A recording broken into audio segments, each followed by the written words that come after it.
Sikkim is one of the most beautiful states of India, a Himalayan state that shares a border with China, but it is, in the Chief Minister's words, one of the most integrated states in the Union of India.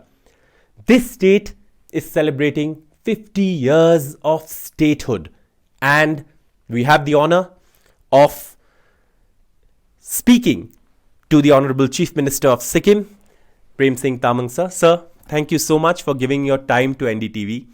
It's 50 years of your state. आपका state का 50 साल है और ये बहुत बड़ी समय है आपके लिए, एक महत्वपूर्ण समय है सिक्किम के लिए और आपके लिए एक बड़ी जिम्मेदारी है.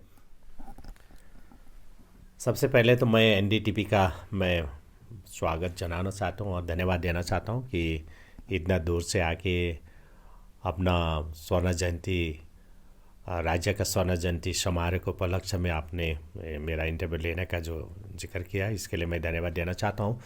तो हमारे लिए एक बड़ा बात है कि 1975 से लेकर अभी तक का जो जर्नी सिक्किम ने किया है, बहुत अच्छा जर्नी है, बहुत प्रोग्रेसिव जर्नी है और एक ऐतिहासिक क्षण भी है हमारे लिए, क्योंकि 50 साल एक पूरा करना एक राज्य के लिए बहुत बड़ा है. तो बहुत हम सब सिक्किमवासी बहुत खुश है कि हम भारत का विशाल भारत देश का एक 2200 राज्य का हम लोग नागरिक बनने एक मौका मिला 1975 में. उसके बाद सिक्किम ने इतना ज़्यादा तरक्की किया हर क्षेत्र में, इसके लिए एक उदाहरण सिक्किम ने काम किया है. सर, दो चीज़ें हैं जो सिक्किम को ना सिर्फ भारत में बल्कि पूरा दुनिया में एक परिचय दिया है. सिक्किम ने एक अपना परिचय बनाया है. एक है सिक्किम की जो कार्बन नेगेटिव स्टेटस है, भारत के एक बहुत ही रेयर फिनोमिनन है, एक ही राज्य है, और दूसरी है जो सिक्किम 100% ऑर्गेनिक है. ये दोनों चीज़ें के बारे में बताया क्योंकि ये सिक्किम को हर राज्य से अलग बनाता है. ये दो चीज़ अलग है. जैसा जो कार्बन नेगेटिव में जो काम किया है, इसके लिए सिक्किम ने वो एक उदाहरण काम है. जैसा हम लोग ने सब सरकार बनाने के बाद 2019 के बाद में हम लोग ने जो इन्वायरमेंट के क्षेत्र में बहुत काम किया है. जैसे हम लोग ने एक अच्छा प्रोग्राम हम लोग ने शुरू किया जो मेरो रुख मेरो संतति, माई ट्रीज माई फैमिली. इसका मतलब होता है कि पेड़ मेरा मतलब हमारा अपना फैमिली है. तो इस प्रोग्राम के माध्यम से हम लोग ने यही सबको दिखाने के लिए, आप समझाने के लिए काम किया कि आप लोग इन्वायरमेंट को पूरा प्रेम करो, कि तुम इन्वायरमेंट को बचाओ, अपना पर्यावरण को आप संरक्षण करो. इस प्रोग्राम के अंतर्गत हम लोग ने जब कोई एक बच्चा जो न्यू बॉर्न बेबी होता है, एक किसी का घर में अगर बच्चा का जन्म होगा तो उसका नाम में हम लोग 108 ट्रीज 108 पेड़ हम लोग उनको प्लांट करना पड़ेगा. तो उनको फॉरेस्ट डिपार्टमेंट अंतर्गत रजिस्टर करना पड़ेगा और बच्चा के नाम में 108 प्लांट उनको लगाना पड़ेगा, प्लांट करना पड़ेगा. तो उसके बाद जब उन रजिस्टर होने के बाद जब वो बच्चा के नाम में कोई बेटा हो या बेटी हो, उनका नाम में अगर 108 पेड़ अगर लगा दिया तो बाद में हम लोग शिशु समृद्धि योजना अंतर्गत हम उनको 10,800 रुपये उनका बैंक खाते में हम लोग डिपॉजिट कर देते हैं फॉर द 18 ईयर्स, 18 साल के लिए. क्योंकि 18 साल की उम्र का 18 साल तक उन स्कूल कंप्लीट कर देंगे और कॉलेज में जाएंगे. तो इसी के ऊपर से देखो आप, हम मतलब कहीं कहीं राज्य में अभी डिफॉरेस्टेशन का ऐसा मतलब बातें आ रहा है, लेकिन हमारा राज्य में पूरा फॉरेस्टेशन हो रहा है और इसको हम पर्यावरण का संरक्षण करने के लिए कहीं कहीं ऐसा प्रोग्राम है. जैसे एक तो मेरो रुख मेरो संतति है, मेरो बोर्ड में मेरो बाटो मेरो बोर्ड, मतलब माई रोड इज़ माई प्लांट माई, ऐसा ये प्रोग्राम हम लोग ने शुरू किया है. इसीलिए एक इसमें हमारा इन्वायरमेंट के क्षेत्र में एक काम हुआ, पर्यावरण के क्षेत्र में तो ऑर्गेनिक तो फुल्ली ऑर्गेनिक है कि सिक्किम में अभी केमिकल फर्टिलाइजर पूरा बैंड है और हम लोग इसी क्षेत्र में अभी आ गए हैं. सर, ज़रूर आपने जो कहा ये सिक्किम को एक अलग पहचान दिया है और मैं ये जो आपने सिक्किम का ग्रीन कवर प्रोटेक्ट करने की बात की है, हालांकि हर राज्य के लिए, हर सरकार के लिए एक चैलेंज रहता है, लेकिन ये जो प्रोग्राम है मेरो रुख मेरो संतति, ये एक बहुत अहम प्रोग्राम है जो देश के कई राज्य आपसे सीख सकते हैं. सिक्किम के ये एक कंट्रीब्यूशन हो सकता है, एक बड़ा कंट्रीब्यूशन हो सकता है as a policy to the entire country. तो ये जो 108 पेड़ हर बच्चे के लिए नाम में लगाए जाते हैं, इसका क्या रिस्पॉन्स रहा है और सरकार की तरफ से आपको इस प्रोग्राम से कितनी सेटिस्फैक्शन मिले हैं? मैं पूरा संतुष्टि हूँ, क्योंकि ये हमारा जो प्रोग्राम शुरू हुआ है, ये प्रोग्राम को अंतर्राष्ट्रीय मान्यता भी मिला। COP28 में इनको मान्यता मिला और भारत की तरफ से, अपना देश की तरफ से हम लोग ने रिप्रेजेंट भी किया। तो बहुत सारे आ रहे हैं, पूरा जितना भी अभी हर ये मेरो रुख मेरो संतति जो प्रोग्राम के अंतर्गत आप ना ज़मीन में भी लगा सकता हो। अगर आपका ज़मीन नहीं है तो आप मतलब फॉरेस्ट डिपार्टमेंट के, सरकार की ज़मीन में भी लगा सकते हो। इसके ऊपर बहुत सारे रेस्पॉन्स आ रहा है पूरा। और हमने इसके साथ हम लोग ने जोड़ दिया शिशु समृद्धि योजना, कि एक पेड़ लगाने के बाद, 108 पेड़ लगाने के बाद और रजिस्टर होने के बाद उनको 10,800 उनका बच्चे के नाम में मिलेंगे। तो इसमें पूरा रेस्पॉन्स मिल रहा है, तो मैं पूरा संतुष्ट हूँ पूरा। Thank you so much sir. कोई भी समाज को आगे बढ़ने के लिए महिलाओं के ऊपर फोकस होना बहुत ज़रूरी है, और आप के सरकार में भी ऐसे कई योजनाएं हैं जो महिलाओं को सामने रखकर उनकी प्रोग्रेस देखकर आगे बढ़ते हैं। तो ऐसे भी कहा जा रहा है कि सिक्किम में यंग गर्ल्स के लिए क्लासेस 6 to 12 में सैनिटरी नैपकिन्स भी बांटे जाते हैं। ये एक बहुत ही forward thinking state, Sikkim is a very traditional state as well, पर ट्रेडिशन के साथ मॉडर्निटी और फॉरवर्ड थिंकिंग ये ब्लेंड करना एक ज़रूर एक चैलेंज रहता है। ये आपने कैसे किया, और ये इन प्रोग्राम्स के बारे में बताइए जो महिलाओं को फोकस में रखते हैं। अपना राज्य में हम लोग ने एक महिलाओं को हमने एक समाज का मेरुदंड के रूप में माना है, as a backbone of the society. माँ, आमा, बहनी। तो हम लोग ने ऐसा कहीं योजना प्रोग्राम हम लोग ने स्कीम शुरू किया, लॉन्च किया सरकार बनने के बाद। पहले तो हम लोग ने बहिनी योजना शुरू किया है, जो बहिनी योजना के अंतर्गत हम हर स्कूल में, सरकारी स्कूल में, up to the college now, पहला तो क्लास 6 से था गवर्नमेंट स्कूल में, लेकिन अभी कॉलेज में भी हम लोग शुरू किया है कि हम लोग हर स्टूडेंट को हम सैनिटरी नैपकिन फ्री डिस्ट्रीब्यूट करता है।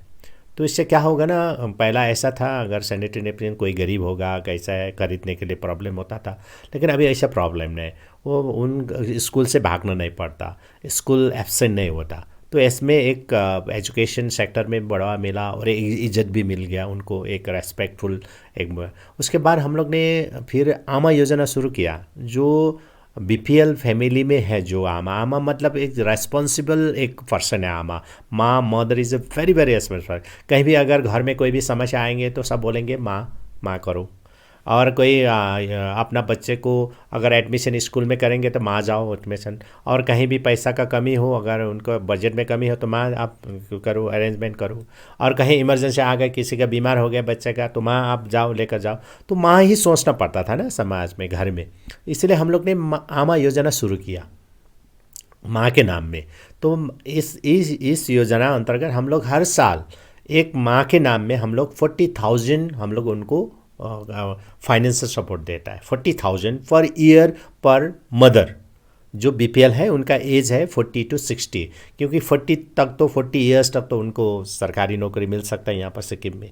दे can appoint in any post in the government. और 60 ईयर्स के बाद उनको फिर ओल्ड एज पेंशन मिलेंगे, देयर इज़ अ क्राइटेरिया। तो हम लोग ने 40 to 60 ईयर्स के, 40+ और अप टू 60 के बीच में हम लोग आमा, जो भी गरीब आमा है उनको हम लोग ये आमा योजना अंतर्गत उनको फाइनेंशियल सपोर्ट देता है। इससे क्या होगा ना, उनको पूरा सपोर्ट मिलता है, कहीं भी उन जाना नहीं पड़ता, किसी के घर में जाके मांगना नहीं पड़ता, कि फटक से उनका बैंक अकाउंट में हम लोग बैंक ट्रांसफ़र कर देता है, बैंक में डिपॉजिट कर देता है, तो उनको फटक से वो काम में आ जाता है।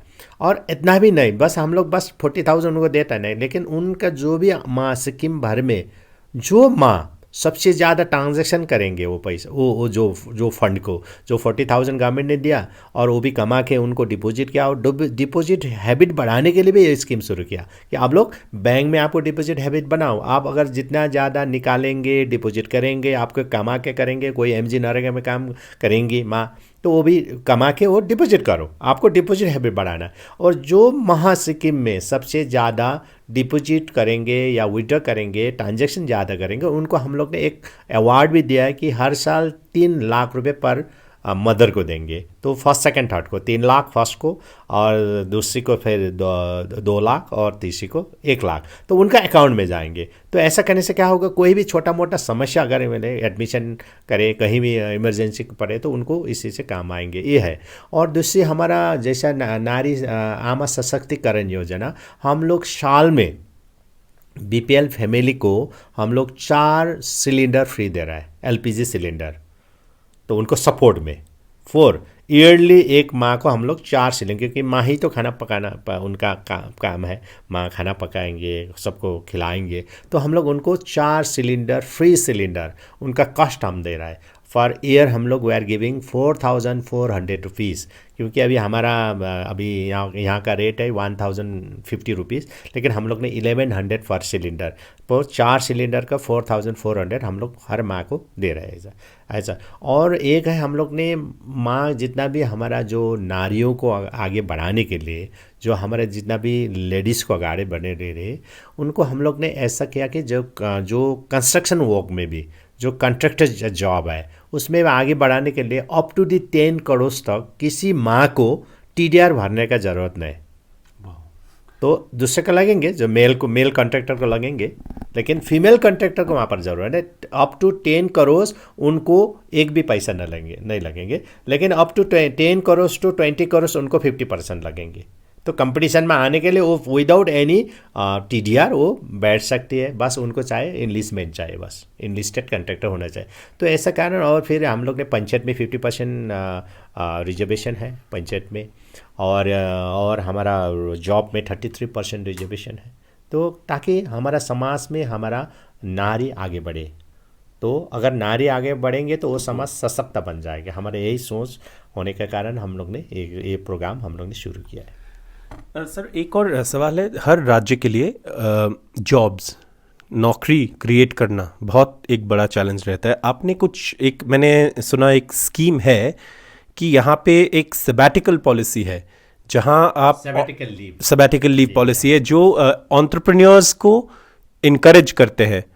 स्टार्टअप्स के लिए एक बहुत अच्छी चीज़ है कि आप जाके एक सबैटिकल ले सकते, तो इसके बारे में बताइए। जैसे सबैटिकल लीव हम लोग ने शुरू किया 2023 में शुरू किया सबैटिकल लीव। जैसा कोई ऐसा होता है, जैसे जॉब करते करते उनका मन फिर दूसरी जगह जाता है, तो दूसरी जगह और आगे बढ़ने के उनका मन करता है, लेकिन अगर वो जॉब में है तो उनको लीव नहीं मिलेंगे, वो जा नहीं पाएंगे। अगर सोचेंगे मैं जॉब में हूँ, कहीं एक पोस्ट कोई नौकरी में हूँ, तो मैं सोच रहा हूँ नहीं मैं अमेरिका जाऊँगा, कुछ काम करूँगा और बड़ा काम करूँ, लेकिन बिकॉज ऑफ हिज सर्विस वो जा नहीं पाता। इसलिए हम लोग ने एक पॉलिसी बना दिया, ठीक है अगर आप और बड़ा करना चाहते हो, जाना चाहता हो, पढ़ना चाहता हो, जो भी करना चाहता हो, अगर बिजनेस भी करना चाहता हो, तो you can go for sabbatical leave. आप सबैटिकल लीव में जा सकते हो और 3 साल के लिए जा सकते हो। कमेंट इसमें हम दो कैटेगरी को नहीं देता, एक जैसे मेडिकल फील्ड का नहीं देता हूँ और एक पुलिस को नहीं देता हूँ, क्योंकि मेडिकल जो डॉक्टर है उनको नहीं देता हूँ सबैटिकल लीव, एंड पुलिस को नहीं देता हूँ, लेकिन दूसरे का हम देता हूँ, क्योंकि they are in the emergency service. कहीं इतना सारे हमारा एम्प्लॉइज़ जो एडॉक में है, कहीं तो रेगुलर में वो चला गया, बाहर चला गया, अगर वो वहाँ पर क्लिक हो गया तो और बड़ा और वो बिजनेस में लग गया, तो वो फिर काम यहाँ पर छोड़ेंगे। तो ऐसा करके उनको एक अपॉर्चुनिटी हम लोग ने प्रदान किया है, ताकि आप लोग आगे बढ़ने का मौका है, और एक सिक्योरिटी भी रहा, क्योंकि अगर वो वहाँ पर अगर वो सक्सेस नहीं हुआ, सफलता प्राप्त नहीं किया वहाँ पर कहीं फील्ड में, तो they can come to their original job, वो आ सकते हैं, फिर आ सकते ज्वाइन कर, उनका कोई ऐसा सीनियरिटी नहीं जाएंगे, उनका प्रमोशन भी होंगे विदाउट एनी डिस्टर्बेंस, बस दे कैन गो, बस उनको सैलरी 50% मिलेंगे बस। सर एक और चीज़ है हेल्थ केयर। सिक्किम जैसे राज्य जो पहाड़ी राज्य हैं, जहाँ पे पेशेंट ट्रांसपोर्ट एक चैलेंज रहता है, ऐसे राज्यों में हेल्थ केयर बहुत इम्पोर्टेंट रहता है। और हेल्थ केयर के बारे में आपके सरकार की क्या प्रोजेक्ट्स है, क्या आप कर रहे हैं जो सिक्किम को आने वाले सदियों में 50 साल तो पूरे हो गए स्टेटहुड का, लेकिन आने वाले 50 साल में सिक्किम का हेल्थ केयर इम्प्रूव करना आप कैसे करेंगे? हमारा health sector is our priority sector. हमारा स्वास्थ्य क्षेत्र सबसे प्राथमिक क्षेत्र है हमारा। हम सरकार बनने के बाद हम लोग ने बहुत काम किया है हेल्थ केयर सेक्टर में। मैं आपको बताना चाहता हूँ कि सिक्किम ने 50 साल पूरा किए हैं। ये एक हमारा हर्षोल्लास का क्षण है, ऐतिहासिक वर्ष भी हमारा। मैं इसी अवसर पर मैं सारे सिक्किमी जनता को मैं बहुत बहुत बधाई देना चाहता हूँ और शुभकामना व्यक्त भी करना चाहता हूँ। लेकिन एक दुख का बात है, 2019 से पहले कई सरकार आए, लेकिन सिक्किम में एक डायलिसिस सेंटर भी नहीं था। जो किडनी पेशेंट के लिए डायलिसिस सेंटर नहीं था। हमारा किडनी पेशेंट जितना भी था वो लोग बाहर जाना पड़ता था, नज़दीक सबसे नज़दीक सिलगड़ी में, नहीं तो कलकत्ता, दिल्ली, चेन्नई, वेलोर ये जगह में, बेंगलोर में जाके वो बैठ के वो लोग डायलिसिस करना पड़ता था। लेकिन हम लोग ने आते ही सरकार बनाने के बाद ही हमें तुरंत सरकार में जब आया उसी समय हम लोग ने सोचा कि this is the important point we have to do. तो हम लोग ने तुरंत हर ज़िले में हम लोग ने डायलिसिस सेंटर खोल लिया। अभी सिक्किम का जितना भी किडनी पेशेंट हैं वो लोग बाहर जाने का कोई दरकार नहीं, वो अपना जैसा गैंगटॉक में, गेजिंग में, मंगान में और हर नामची हर ज़िले में अपना डायलिसिस सेंटर और भी हम लोग खोल रहा है। एक है, और पहला 2019 से पहले एक कैंसर का ट्रीटमेंट, केमो और रेडिएशन का कोई भी ऐसा यहाँ पर सेंटर नहीं था, तो वो भी हम लोग ने शुरू कर दिया। तो इतना दुख का बात है, मैं आपको बताना चाहता हूँ कि 2019 से पहले एक भी हॉस्पिटल में, डिस्ट्रिक्ट हॉस्पिटल या स्टेट हॉस्पिटल में ऑक्सीजन प्लांट नहीं था। Is very important for the health sector. Health में होना चाहिए, ऑक्सीजन तो होना ही चाहिए, इज़ इम्पॉर्टेंट। मेडिकल ट्रीटमेंट करना, कहीं इमरजेंसी हो गया तो चाहिए, वो भी नहीं था। तो हम लोग ने हर मतलब डिस्ट्रिक्ट हॉस्पिटल से लेकर सब हॉस्पिटल में हम लोग ने ऑक्सीजन प्लांट जड़ान कर दिया और भारत सरकार ने इसके लिए पूरा सहयोग दिया है। तो इसीलिए हम लोग ने जैसा सरकार बना तुरंत बनने के बाद हम लोग ने जो ऑक्सीजन प्लांट लगाने के कारण जो कोविड-19 का सेकंड जो फेज़ आया था ना, सेकंड लहर, दूसरा लहर, उसमें हमारा कोई ऐसा आपत्ति नहीं आया, नहीं तो हाहाकार होता था, ऐसा नहीं आया। तो इसीलिए मैं सोचता हूँ कि हमारा जो राज्य पक सीमावर्ती राज्य भी है और एक पहाड़ी राज्य भी है, हमारा थोड़ा कनेक्टिविटी में कभी थोड़ा डिफ़िकल्टीज आ जाता है, क्योंकि हमारा जितना भी पहाड़ है वो यंग माउंटेन है, तो कभी मतलब ऐसा लैंडस्लाइड आ जाता है तो स्टेबिलिटी नहीं होता। इसीलिए हमारा सरकार का प्रायोरिटी कि हर सिक्किम का जितना भी पेशेंट है, सिक्किम का बीमारी है, मेडिकल इमरजेंसी का अगर बाहर जाना चाहेंगे तो उसको ट्रीटमेंट यहीं हो। इसलिए हम लोग ने पूरा हमारा स्टेट का जो, हमारा राज्य का जो हॉस्पिटल उनको हम लोग ने अपग्रेड किया है और मैन पावर हम लोग ने अपॉइंटमेंट किया है, सुपर स्पेशलिस्ट वगैरह हर, अभी तो जैसा हार्ट के लिए, न्यूरो के लिए हर क्षेत्र में अभी हमारा डॉक्टर है। और हम लोग ने यहाँ स्टेट पे एक हॉस्पिटल को ऑपरेट किया पूरा मतलब फुल्ली इक्विप्ड। तो उसके बाद हम लोग ने फिर नामची कवर करता है 3 डिस्ट्रिक्ट को। Namchi hospital is a district hospital, लेकिन जैसा Geyzing district and Soreng district के नामची से यहाँ आने के लिए थोड़ा टाइम लगेंगे, करीब 2.5 घंटा लगेंगे, और सोरेंग से यहाँ आएंगे तो 3 घंटा लगेंगे, और गेजिंग से दूर दराज से आएंगे तो 4 घंटा भी ला सकता है। तो इसीलिए हम लोग ने नामची में ही 500 बेडेड हॉस्पिटल बना चुका है, और ये हॉस्पिटल का उद्घाटन माननीय प्रधानमंत्री जी का बहुली से होंगे 29 तारीख को। तो वेल इक्विप है, और हमारा जितना भी सुपर स्पेशलिस्ट हम वहाँ ट्रांसफ़र करेंगे तो not only for the Sikkim, वो adjoining area of the Darjeeling, Kalimpong, West Bengal का जितना भी मैर वो भी यहाँ पर आ सकता है। तो हम लोग ने हेल्थ को पूरा प्रायोरिटी देकर हम लोग ने काम किया है हर जगह में। जैसे सिंगताम एक हॉस्पिटल, छोटा सा हॉस्पिटल, उनको भी हम लोग ने अभी बना रहा है, 300 बेडेड हॉस्पिटल अभी अंडर कंस्ट्रक्शन में है, और सोरेंग में एक डिस्ट्रिक्ट हॉस्पिटल बना है। हर डिस्ट्रिक्ट हॉस्पिटल को एक वेल इक्विप हॉस्पिटल बनाए एंड फुल्ली जितना भी सुपर स्पेशलिस्ट है इस पर वो बने, ताकि हमारा कोई भी बीमारी बाहर जा ना पाए। अगर ऐसा है, इमरजेंसी है, तो हम लोग ऐसा है, हमारा बहुत सारी स्कीम है, मुख्यमंत्री स्वास्थ्य सुविधा योजना है और chief minister medical assistant scheme, इसके मार्फत हम लोग हर बीमारी को हम बाहर भेज कर हम लोग पूरा फुल्ली सरकार के तरफ से हम लोग ट्रीटमेंट करता है पूरा। Thank you so much sir. और जैसे हम देख रहे हैं सिक्किम में टूरिस्ट भी बहुत आ रहे हैं, कनेक्टिविटी पर भी बहुत काम हो रहा है, चाहे वो NH10 का हैंड ओवर टू NHIDCL, चाहे वो पाक्योंग एयरपोर्ट का एक्सपेंशन का प्रपोजल, रनवे एक्सपेंशन का, चाहे वो एक ऑल्टरनेटिव हाईवे 717 है, ये सारे चीज़ें जो है हो रहे हैं, और रेल कनेक्टिविटी भी आ रहा है रंगपो तक। तो ज़रूर सिक्किम जैसे राज्य जो टूरिज्म पे डिपेंड करते हैं, कनेक्टिविटी कितनी इंपॉर्टेंट है। आप ही ने कहा था कि most integrated state but perhaps least connected state, ज़रूर इस पर भी काम हो रहा है। यस, मैं इस अवसर पर, मैं हमारा राज्य का 50 साल पूरा होने का अवसर पर, मैं सबसे पहला तो भारत सरकार का माननीय प्रधानमंत्री, अपने देश का माननीय प्रधानमंत्री श्री नरेंद्र मोदी जी को मैं बहुत बहुत धन्यवाद देना चाहता हूँ, क्योंकि 2014 के बाद जिन प्रकार से नॉर्थ ईस्ट का डेवलप हुआ, पहला 2014 से पहला क्या था, north east is like a political platform, अभी इज़ अ डेवलपमेंटल प्लेटफॉर्म बन गया है। और सिक्किम को जो सपोर्ट मिला, जो जब माननीय प्रधानमंत्री मोदी साहब आने के बाद, वो एक बेमिसाल चीज़ है।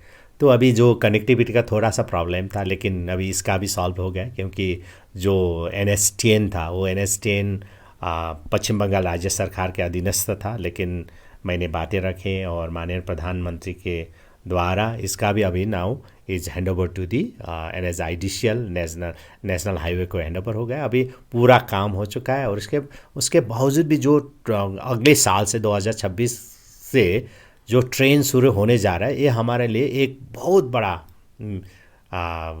मतलब एक उपलब्धि होंगे। तो इसके बाद तो सिक्किम तो टूरिज़्म में तो बूम हो जाएंगे। तो सुबुक से बस खाली 45 मिनट्स लगेंगे और रंगपू तक, और फिर रंगपू से फिर गैंगटॉक तक का सर्वे कंप्लीट हो चुका है।